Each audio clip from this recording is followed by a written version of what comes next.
कल की क्लास में हम यूरोपीय कंपनियों के आगमन के क्रम में सबसे पहले हम पुर्तगाली पढ़ चुके थे। उसके बाद सेकंड नंबर पे डच आए थे, जो कि हम कल की क्लास में ऑलरेडी पढ़ चुके हैं। आज की क्लास में हम जो नंबर 3 पे हमारी इंडिया में आए थे वो थे अंग्रेज या ब्रिटिशर। आज उनके बारे में हम स्टडी करेंगे। अंग्रेज, जिन्हें हम ब्रिटिशर्स भी कहते हैं, वो 1608 ईस्वी में इंडिया में आए थे और 1947 ईस्वी में इंडिया को छोड़ के वापस अपने ब्रिटेन या फिर ब्रिटिश गए थे। हम सबको पता है कि हम इंडियंस को अंग्रेजों से आजादी कब मिली थी? 1947 में। 1599 ईस्वी में जो फर्स्ट अंग्रेज था जो इंडिया में आया था, उसका नाम था John Milton hob. East India company की स्थापना 1600 ईस्वी में हुई थी। जिस टाइम पे ईस्ट इंडिया कंपनी की स्थापना हुई थी, उस टाइम पे जो ब्रिटेन की महारानी थी उनका नाम था एलिजाबेथ, और जो इंडिया के राजा थे उस टाइम पे उनका नाम था अकबर, दिल्ली सल्तनत में जो थे। उसके बाद जो ईस्ट इंडिया कंपनी थी वो एक प्राइवेट कंपनी थी और इसमें रानी के मतलब जो हमारी महारानी एलिजाबेथ है उनके बहुत भारी मात्रा में शेयर्स थे। जो रानी थी वो खुद चाहती थी कि जो ईस्ट इंडिया कंपनी है वो ग्रो करे ताकि उन्हें भी ज्यादा प्रॉफिट हो, क्योंकि रानी के खुद के शेयर उस कंपनी में लगे हुए हैं। इस वजह से उन्होंने 31 दिसंबर 1600 ईस्वी में क्वीन एलिजाबेथ ने 15 इयर्स के लिए ईस्ट इंडिया कंपनी को पूर्वी देशों में ट्रेड मोनोपोली दे दी। ट्रेड मोनोपोली क्या होती है कि कोई भी अब अंग्रेजी कंपनी जाके पूर्वी देशों में या पूर्वी जो जितने भी कॉन्टिनेंट है वहां पे जाके व्यापार नहीं कर सकती। केवल और केवल ईस्ट इंडिया कंपनी ही वहां पे व्यापार करेगी। अब वहां पे केवल एक कंपनी है ना। जब केवल वहां पे एक कंपनी है तो वो अपनी मर्जी से कितने भी सस्ते दामों पे चीजें खरीदेगी और आगे ब्रिटिश में कितनी भी महंगी चीजें बेचे तब भी वहां के लोग लेंगे, क्योंकि केवल और केवल एक ही कंपनी है वो यहाँ पे ट्रेड कर रही है, वो थी ईस्ट इंडिया कंपनी। उसके बाद 1509 ईस्वी में किंग जेम्स प्रथम ने जो ये ट्रेड मोनोपोली मिली थी ईस्ट इंडिया कंपनी को 15 इयर्स की, उसको अनंत काल तक बढ़ा दिया और 1608 ईस्वी में ईस्ट इंडिया कंपनी भारत में आई। और जब ईस्ट इंडिया कंपनी 1608 ईस्वी में इंडिया में आई थी तो ईस्ट इंडिया कंपनी का केवल और केवल एक उद्देश्य था, वो था यहाँ पे ट्रेड करना। वो इस उद्देश्य को लेके नहीं आई थी कि वो इंडियंस को गुलाम बनाएगी, उस पर शासन करेगी, अपना साम्राज्य विस्तार करेगी। वो केवल और केवल यहाँ पे एक ट्रेड के उद्देश्य को लेके इंडिया में आई थी। लेकिन उसने देखा कि यहाँ के जो राजा है महाराजा है वो आपस में ही लड़े पड़े, उनमें यूनिटी ही नहीं है, तो वो बड़े आराम से यहाँ पे अपना किंगडम अपना साम्राज्य फैला सकते। तो धीरे धीरे उन्होंने वो भी स्टार्ट कर दिया।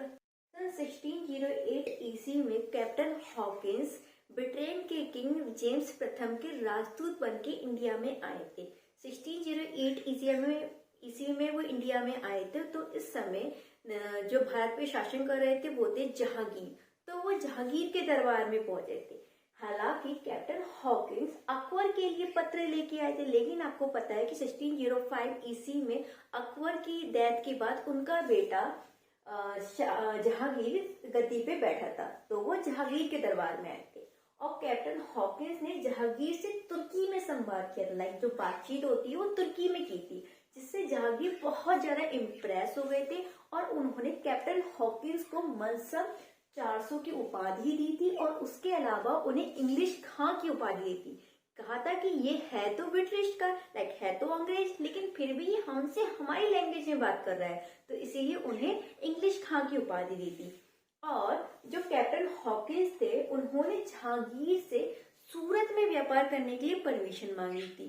तो जहांगीर ने उनको सूरत में व्यापार करने के लिए परमिशन दे भी दी थी, लेकिन आपको पता है कि ऑलरेडी इंडिया में पुर्तगाली उस टाइम पे शासन कर रहे, वो लाइक व्यापार कर रहे थे। तो पुर्तगालियों ने जहांगीर को बहुत भड़का दिया कि अंग्रेज तो ऐसे हैं वैसे हैं, आप उनको ट्रेड करने की परमिशन मत दीजिए, हम ट्रेड कर रहे हैं, हम आपको टैक्स देंगे, ये देंगे वो देंगे। तो जहांगीर उनकी बातों में आ गए और उन्होंने मतलब लाइक जहांगीर ने कैप्टन हॉकिंस को जो परमिशन दी थी उसको रद्द कर दिया। आप कह दिया कि अब अंग्रेज सूरत में व्यापार नहीं कर सकते। लेकिन हुआ क्या कि 1611 से लेकर 12 ईस्वी के बीच अंग्रेजों और जो पुर्तगाली थे उनके बीच में एक युद्ध हुआ था, जिसमें अंग्रेजों का नेतृत्व कैप्टन बेस्ट और मिल्टन ने किया था। जिस युद्ध में क्या हुआ था कि पुर्तगालियों की हार हुई थी और ये युद्ध स्वाली नामक स्थान पे लड़ा गया था। ये स्वाली नामक स्थान सूरत में है। अब जब इस युद्ध में जब अंग्रेज जीत गए तो जहांगीर को लगा कि ये जो अंग्रेज है वो तो पुर्तगालियों से भी ज्यादा पावरफुल है, उन्होंने तो पुर्तगालियों को भी युद्ध में हरा दिया। तो अब क्या किया कि जहांगीर ने अंग्रेजों को सूरत में व्यापार करने की परमिशन 1613 ईस्वी में दे दी। तो 1613 ईस्वी में सूरत में प्रथम फैक्ट्री लगी अंग्रेजों की। अगर आपसे ये क्वेश्चन आता है कि अंग्रेजों की प्रथम फैक्ट्री कहाँ लगी, तो वो होगी सूरत 1613 ईस्वी में। लेकिन अगर आपसे ये क्वेश्चन पूछा जाता है कि अंग्रेजों की प्रथम तैयार फैक्ट्री कहाँ थी, तो वो थी मूसलीपट्टनम में, जो कि 1611 ईस्वी में तैयार हो गई थी। हालांकि अंग्रेजों को सबसे पहले व्यापार करने की परमिशन सूरत में ही मिली थी, सूरत में उनकी फैक्ट्री लगने को थी, लेकिन बाद में ये पुर्तगालियों की वजह से उनकी जो परमिशन थी वो रद्द हो गई थी। और फिर बाद में जो स्वाली का युद्ध हुआ जिसमें अंग्रेज जीत गए, तब उनको दोबारा परमिशन मिली और उन्होंने अपनी फैक्ट्री सूरत में स्थापित की। तो अंग्रेजों की प्रथम फैक्ट्री सूरत में, अंग्रेजों की प्रथम तैयार फैक्ट्री करके अगर क्वेश्चन आता है तो उसमें हम आंसर मूसलीपट्टनम लगाएंगे। 1615 ईस्वी में एक और राजदूत आया जो कि जेम्स प्रथम ने ही भेजा था, जिसका नाम था सर टॉमस रो। उस टाइम पे भी जो यहाँ के शासक थे, इंडिया के शासक थे, वो जहांगीर थे। तो जहांगीर के शासनकाल में ही वो आया था। उसने पूरे मुगल साम्राज्य में व्यापार करने की परमिशन मांगी थी। उसके बाद 1651 ईस्वी में बंगाल में अंग्रेजों ने अपनी प्रथम फैक्ट्री स्थापित की और वो कहाँ की थी, वो हुगली नामक स्थान पे की थी। कहाँ पे की थी, हुगली नामक स्थान पे। बंगाल के सूबेदार जिसका नाम है शाह शुजा, शाह शुजा का मतलब है कि शाहजहां का बेटा, उसने 3000 रुपए में संपूर्ण बंगाल में ट्रेड करने की परमिशन दे दी अंग्रेजों को। उन्होंने कहा कि आप हमें सालाना 3000 रुपए दीजिए और आराम से आप पूरे बंगाल में ट्रेड करिए, हम आपको कोई रोका टोकी नहीं करेंगे। एक तरीके की उन्होंने स्टैंप दे दी थी कि ये आप हमें 3000 रुपए दीजिए, ये लीजिए स्टैंप, आपका जितना भी ट्रेड है उस पर स्टैंप मारिए और आराम से आप बंगाल में ट्रेड कर सकते हैं। लेकिन इसका अंग्रेजों ने बहुत नाजायज फायदा उठाया। वो अब जो कंपनी काम होते थे वो तो स्टैंप से करते ही थे, साथ ही साथ जो उनके निजी व्यापार हुआ करते थे उस पर वो स्टैंप लगा दिया करते थे। और जो अदर इंडियंस के जो व्यापार हुआ करते थे, अदर यूरोपीय कंपनियों के जो व्यापार हुआ करते थे उस पर वो स्टैंप लगा दिया करते थे। वो कहते थे अरे क्यों तुम राजा को टैक्स दोगे, उसका आधा हमें दो और हम आपके पे स्टैंप लगा देते हैं। तो आगे चल के इसका मतलब उन्होंने बहुत ज्यादा दुरुपयोग किया। 1698 ईस्वी में अजीम उन शाह जो कि बंगाल के नवाब थे, इसे औरंगजेब ने बंगाल के नवाब के पद पर नियुक्त किया था। उसने कालीकट, गोविंदपुर, सुल्तानती नामक 3 गांवों की जमींदारी अंग्रेजों को सौंप दी थी। इसका मतलब ये है कि अब इन 3 गांवों की से रिलेटेड जितना भी टैक्स वसूलने का अधिकार है वो अब अंग्रेजों को मिल गया था। उसके अलावा फोर्ट विलियम की स्थापना जॉर्ज चार्नाक ने कलकत्ता में करवाई थी। और इस फोर्ट का नाम विलियम क्यों पड़ा, क्योंकि इंग्लैंड के एक राजा थे जिनका नाम था विलियम थर्ड, उनके ही नाम पर उनको सम्मान देने के लिए इस फोर्ट का नाम विलियम पड़ गया था। 1774 से लेकर 1911 तक ये ब्रिटिश साम्राज्य की कैपिटल भी रही। और इस फोर्ट विलियम के जो फर्स्ट प्रेसिडेंट थे उनका नाम था सर चार्ल्स आयर। 1717 ईस्वी में फर्रुखशियर जिसका एक उपनाम है घृणित कायर, उसके दरबार में सर जॉन सरमन मिशन और एक डॉक्टर आए थे जिनका नाम था डॉक्टर हामल्टेन। उस टाइम पे फर्रुखशियर को एक बीमारी थी जिसका इलाज इंडिया में नहीं मिल पा रहा था, लेकिन ये ब्रिटिश के आए हुए डॉक्टर थे जिनका नाम था डॉक्टर लेटन, उन्होंने फर्रुखशियर का इलाज किया और उन्हें ठीक कर दिया। इस बात से फर्रुखशियर इतने खुश हुए कि उन्होंने एक शाही फरमान निकाल दिया जिसके द्वारा उन्होंने अंग्रेजी कंपनियों को बहुत सारे अधिकार दे दिए, जैसे कि उन्होंने 3000 वार्षिक कर में बंगाल में ट्रेड करने की अनुमति दे दी कि आप हमें 3000 रुपए वार्षिक कर दीजिएगा और पूरे बंगाल में बहुत आराम से व्यापार करिएगा। उस टाइम के बंगाल में उड़ीसा भी शामिल थी, बिहार भी शामिल था और बंगाल भी शामिल था। उसके अलावा 10,000 वार्षिक कर में पूरे सूरत में ट्रेड करिए, आप हमें 10,000 रुपए दीजिए, पूरे सूरत में ट्रेड करिए, आपको कोई अदर टैक्स देने की जरूरत नहीं है। उसके अलावा बॉम्बे में ढाले गए जो सिक्के थे उसे संपूर्ण मुगल साम्राज्य में चलाने की अनुमति फर्रुखशियर ने दे दी थी, क्योंकि फरमान के द्वारा अंग्रेजी कंपनियों को बहुत सारा प्रॉफिट हुआ था, बहुत सारी चीजें के अधिकार उन्हें मिल गए थे। इसीलिए इस फरमान को ईस्ट इंडिया कंपनी का मैग्ना कार्टा भी कहा जाता है। क्या कहा जाता है? ईस्ट इंडिया कंपनी का मैग्ना कार्टा, जो कि फर्रुखशियर ने उन्हें दिया था 1717 ईस्वी में। सन 1632 ईस्वी में एक स्वर्ण फरमान जारी किया गया। ये स्वर्ण फरमान गोलकुंडा के सुल्तान ने जारी किया था, जिसके द्वारा 500 पैगोडा वार्षिक कर के बदले अंग्रेजों को व्यापार करने की अनुमति दे दी गई थी। 1639 ईस्वी में फ्रांसिस डे ने चंद्रगिरी के राजा से मद्रास को हासिल कर लिया था। अब ये मद्रास अंग्रेजों का दक्षिण में व्यापार का केंद्र बन चुका था। इसके अलावा 1661 ईस्वी में पुर्तगाल की प्रिंसेस और ब्रिटेन के प्रिंस, पुर्तगाल के प्रिंसेस का नाम था कैथरीना ऑफ बेग्राजा और ब्रिटेन के प्रिंस का नाम था चार्ल्स सेकंड। इन दोनों का विवाह हुआ था। इन दोनों क्या हुआ था? विवाह हुआ था। और हमें पता है कि बॉम्बे जो पहले थी वो पुर्तगालियों के कब्जे में थी, तो पुर्तगालियों ने ब्रिटेन के प्रिंस को, ब्रिटेन को बॉम्बे एज ए दहेज दी थी। दहेज कह लीजिए या गिफ्ट कह लीजिए, वो उन्होंने बॉम्बे दे दी थी उन लोगों को। तो जो ब्रिटेन के प्रिंस थे उन्होंने 1668 ईस्वी में 10 पाउंड वार्षिक कर की दर से जो बॉम्बे थी वो ईस्ट इंडिया कंपनी को व्यापार करने के लिए दे दी थी। उसके अलावा 1687 ईस्वी में अब जो बॉम्बे थी वो सूरत के प्लेस पे ईस्ट इंडिया कंपनी का व्यापारिक केंद्र बन चुकी थी। अगर हम ये देखें कि कौन सी कंपनी थी, मतलब कि अंग्रेजों की जो सबसे पहली बार समुद्री मार्ग से इंडिया में व्यापार करने आई थी, वो थी ईस्ट इंडिया कंपनी। लेकिन अगर हमसे कोई ये क्वेश्चन पूछे कौन सी ब्रिटेन की कंपनी थी जो इंडिया में सबसे पहले व्यापार करने आई थी, किस कंपनी को सबसे पहले लाइसेंस मिला था कि वो इंडिया में आए और व्यापार करे, और मैंने आपको पहले ही बताया था कि जब समुद्री मार्ग से व्यापार नहीं हुआ करता था तो उससे पहले स्थल मार्ग के द्वारा व्यापार हुआ करता था। तो 1593 ईस्वी में लीवेंट कंपनी सबसे पहली ऐसी कंपनी थी जिसे स्थल मार्ग द्वारा व्यापारिक पत्र प्राप्त हुआ था इंडिया में। ब्रिटेन की ये पहली कंपनी थी जो स्थल मार्ग के द्वारा इंडिया के संग व्यापार करती थी। तो 4th नंबर पे जो यूरोपीय कंपनी भारत में आई थी वो थी डेनिस। डेनिस 1620 ईस्वी में भारत में आए थे और 1745 ईस्वी में भारत से चले गए थे। भारत से जाने वाली जो सबसे पहली यूरोपीय कंपनी थी वो थी डेनिस। ये सबसे शॉर्ट टाइम पीरियड के लिए इंडिया में रहे थे। डेनिस जो थे वो डेनमार्क की कंपनी थी। जो डेनिस के जितने भी लोग थे वो डेनमार्क के निवासी थे।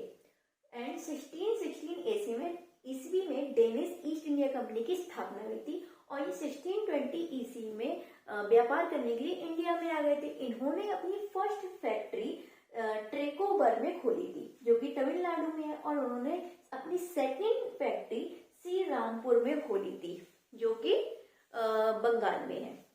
उसके अलावा ये क्या हुआ कि 1745 ईस्वी में अपनी जितनी भी फैक्ट्रीज थी वो अंग्रेजों को बेचकर वापस अपने डेनमार्क चले गए थे।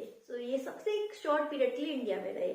इसके बाद जो है लास्ट कंपनी है, जो 5th नंबर की कंपनी सबसे लास्ट में इंडिया में आई थी, वो थी फ्रांसीसी। तो अब हम फ्रांसीसी को पढ़ते हैं। अब हम लास्ट यूरोपीय कंपनी फ्रांसीसी के बारे में पढ़ते हैं। ये फ्रांसीसी 1668 ईस्वी में इंडिया में आए थे और 1950 ईस्वी में टोटली इंडिया से गए थे। ये जो फ्रांसीसी थे वो फ्रांस की कंपनी थी। ये कॉमन लास्ट मतलब कि इंडिया में सबसे लास्ट में आए थे। 1664 ईस्वी में फ्रांसीसी ईस्ट इंडिया कंपनी की स्थापना हुई थी और उस टाइम पे जो मतलब फ्रांस के किंग थे उनका नाम था लुई 14 और वहाँ के एक वित्त मंत्री थे जिनका नाम था कोलबर्ट। कोलबर्ट ने ही बहुत सारे प्रयास किए थे जिसकी वजह से फ्रांसीसी ईस्ट इंडिया कंपनी स्थापित हो सकी थी। अगर आपसे ये क्वेश्चन पूछा जाता है कि किन के प्रयासों के द्वारा फ्रांसीसी ईस्ट इंडिया कंपनी की स्थापना होना पॉसिबल हो सका था, तो वो थे कोलबर्ट। ये फ्रांसीसी ईस्ट इंडिया कंपनी थी वो टोटली गवर्नमेंट कंपनी थी। इसमें जितने भी शेयर थे वो गवर्नमेंट के थे, किसी भी निजी इन्वेस्टर का इसमें रोल नहीं था।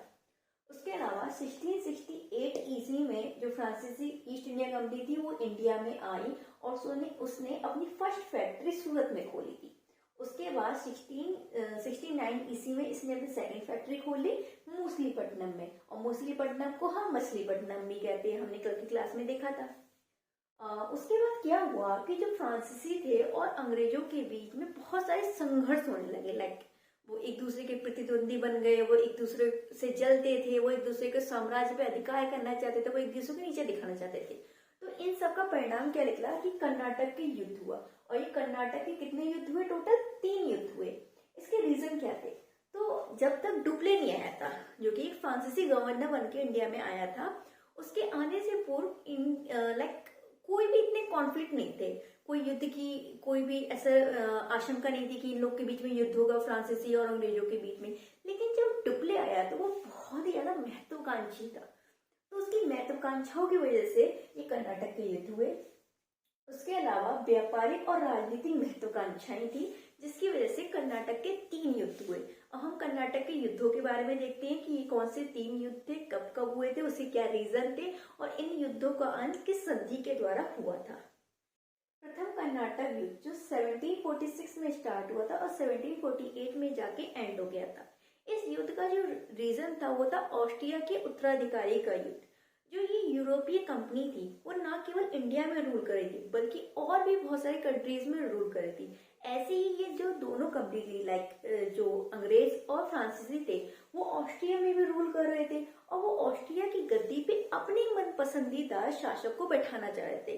तो इस वजह से उन दोनों में कॉन्फ्लिक्ट हुआ, और वहां पे ये जो फ्रांसीसी थे और लाइक अंग्रेज थे वो आपस में लड़ बैठे।